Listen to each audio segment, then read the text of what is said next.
अगर आप भी सचिन तेंदुलकर को बेहतरीन बल्लेबाज मानते हैं तो वीडियो को लाइक जरूर कीजिएगा।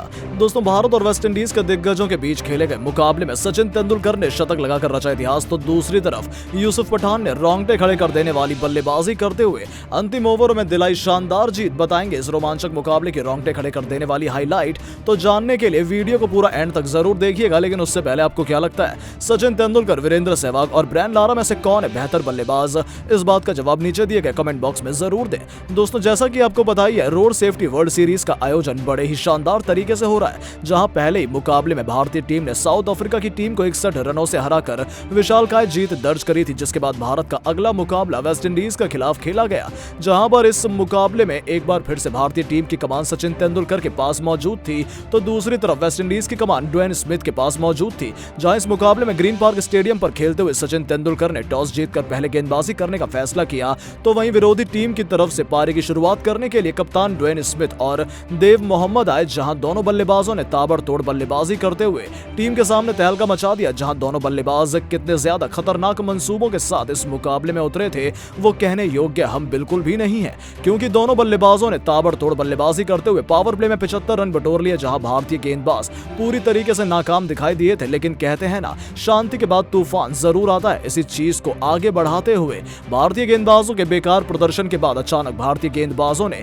अपनी गेंदबाजी में बदलाव कर दिया। जहां सबसे पहले स्टुअर्ट बिनी ने ड्वेन स्मिथ को ज्यादा देर क्रीज पर नहीं टिकने दिया और 33 रन के स्कोर पर पवेलियन का रास्ता दिखा दिया। तो वहीं अगले ओवर में यूसुफ पठान ने, भाई इरफान पठान जो भारत के सर्वश्रेष्ठ गेंदबाजों में से एक है, उन्होंने शानदार गेंदबाजी करते हुए तहलका मचाकर बल्लेबाज मोहम्मद को 35 रन के स्कोर पर क्लीन बोल्ड कर दिया। और अब बल्लेबाजी करने के लिए नरसिंह और एडवर्ड आए। जहां दोनों बल्लेबाजों से काफी ज्यादा शानदार प्रदर्शन की उम्मीद की गई थी, लेकिन भारतीय गेंदबाजों का तूफानी दौर लगातार जारी था। जहां हरभजन सिंह, युवराज सिंह और सुरेश रैना ने ताबड़तोड़ गेंदबाजी करते हुए मुकाबले को रोमांचक स्थिति में पहुंचा दिया। जहां हरभजन सिंह ने अपने पहले ही ओवर में नरसिंह को मात्र 4 रन के स्कोर पर क्लीन बोल्ड अपनी गेंदबाजी में कर दिया। लेकिन इसके बाद बल्लेबाजी करने आए डेंजा हयात से काफी ज्यादा उम्मीद थी, लेकिन वो भी नाकामयाब रहे और युवराज सिंह की गेंद पर मात्र 2 रन के स्कोर पर पवेलियन लौट गए। इसके अलावा बल्लेबाजी करने आए विलियम ने थोड़ी देर शानदार बल्लेबाजी करने का नाटक किया,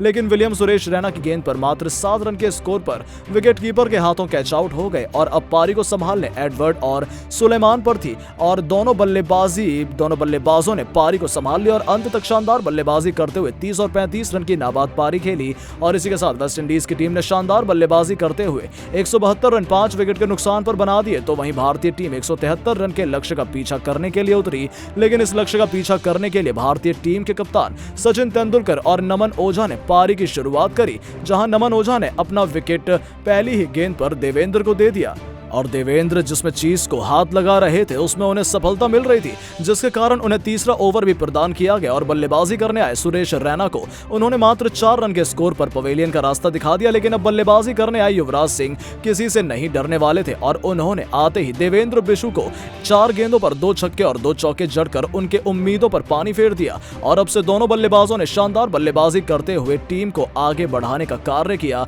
जहां युवराज सिंह 10वें ओवर में 24 रन के स्कोर पर पवेलियन लौट गए और अब बल्लेबाजी करने के लिए स्टुअर्ट बिनी आए। जहां उन्हें पहली ही गेंद पर मोहम्मद ने बिना खाता खोले पवेलियन का रास्ता दिखा दिया और अब पारी को संभालने की जिम्मेदारी यूसुफ पठान पर आ गई। तो दूसरी तरफ से कप्तान सचिन तेंदुलकर ने 40 गेंदों पर अपना अर्धशतक पूरा किया और इसके बाद सचिन तेंदुलकर ने आगे पारी को बढ़ाते हुए धीरे धीरे स्कोर कार्ड को आगे बढ़ाया। लेकिन यूसुफ पठान अपने नेचुरल गेम के विपरीत चलते हुए धीमे धीमे बल्लेबाजी कर रहे थे और स्कोर कार्ड को आराम से टारगेट के नजदीक ले जा रहे थे। लेकिन अब 4 ओवर में जीत के लिए 35 रन की आवश्यकता पड़ी, तो सचिन तेंदुलकर ने 2 गेंदों पर 2 छक्के जड़कर शाही अंदाज में अपना शतक पूरा कर लिया और यह शतक उनका महज 65 गेंदों पर आया। और टी20 के इतिहास में पहली बार सचिन तेंदुलकर ने शतक लगाया, जो आज तक किसी भी टी20 श्रेणी में सक्षम नहीं हो पाया था। लेकिन शतक लगाते ही अगली ही गेंद पर सचिन तेंदुलकर 66 गेंदों पर 102 रन की नाबाद पारी 14 चौके और 2 छक्कों की मदद से बनाकर एडवर्ड की गेंद पर क्लीन बोल्ड हो गए और बल्लेबाजी करने हरभजन सिंह आए। तो वहीं सचिन के आउट होने के बाद